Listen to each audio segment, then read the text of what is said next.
Pinasinungalingan naman ng Baaw Fire Station ang mga haka-hakang wala umanong lamang tubig ang kanilang fire truck. Nang rumesponde sa sunog na naganap bandang alas 5 ng umaga kahapon sa harapan ng isang gusali o establishmento na matatagpuan sa poblasyon ng Baaw, Camarines Sur. Sa panayam kay Municipal Fire Marshal Geoffrey Barasana, agad naman umanong rumesponde ang kanilang tanggapan nang makatanggap ng tawag na may nasusunog umanong top-down vehicle. Binigyang diin din ito na may lamang aniyang tubig ang kanilang bihikulo, ngunit sa hindi inaasahang pagkakataon ay nag-malfunction ito. Dagdag pa ng fire inspector, tama lamang umanong gumamit ng fire extinguisher ang mga bombero upang maapula ang sunog.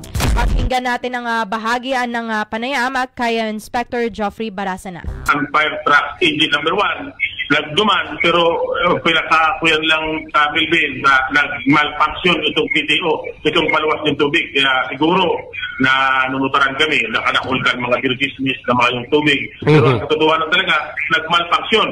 Pero pinakakuyan ko sa Bilbil, itong kinuakan, personahe ko itong fire extinguisher. Pero pinaka-right way na pag-apulakin kasulo na itong fire extinguisher, tama itong fire extinguisher na dapat ipag-apula, din huli ang nasusulo, gasolina.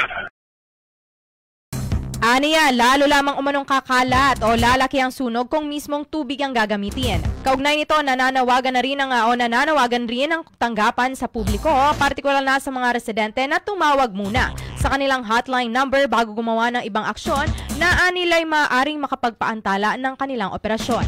Pakinggan muli natin ang bahagi ng pahayag ni Inspector Barasana.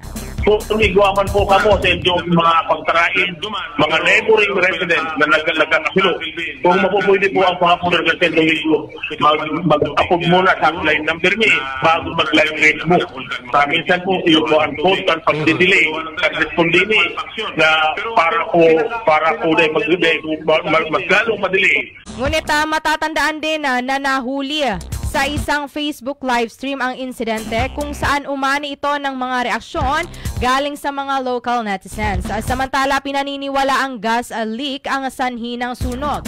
Ngunit kasalukuyan pa rin namang nagsasagawa ng investigasyon ang Baaw Fire Station para sa beripikasyon.